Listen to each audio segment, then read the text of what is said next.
There's a pithy statement that I think about, which is that organizations don't change, people change, and when people change, organizations change. So, in my experience, working with executive teams, working with CEOs, they tend to spend a lot of time talking about strategy, talking about tactics for how they're going to reduce expenses, talking about what I would think of as the technical aspects, if you will, of a transformation. What they tend to not spend time on, and what they tend to underemphasize, is the reality that change really is driven by leaders who are driven to change an organization.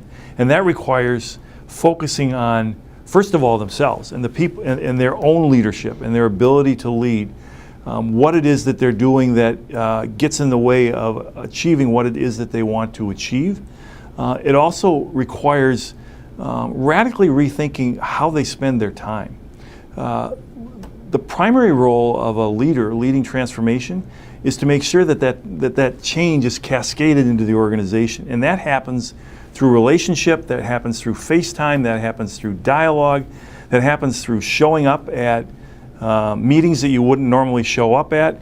It happens through that personal face-to-face connection that creates the emotional drive for the organization to change. It also requires holding people accountable, and holding people accountable happens in the moment.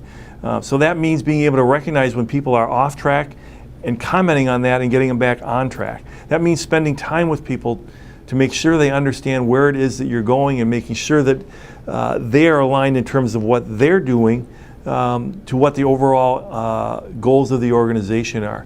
It also generally means spending much more time building an executive team that's capable of leading. Most leaders underattend to the importance of building a team and actually also aligning with the team below their executive team that is fully aligned, fully committed, fully capable of leading change in the organization.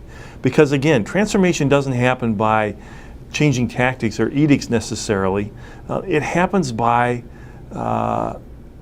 creating clarity in the organization about where we're going, identifying the levers to change behavior, and then making sure that those changes take place. And that requires changing leadership behavior, that requires holding people accountable at a much higher level than has happened before, and that requires changing yourself as a leader, facing new vulnerability, acting in courageous ways that you haven't been required before.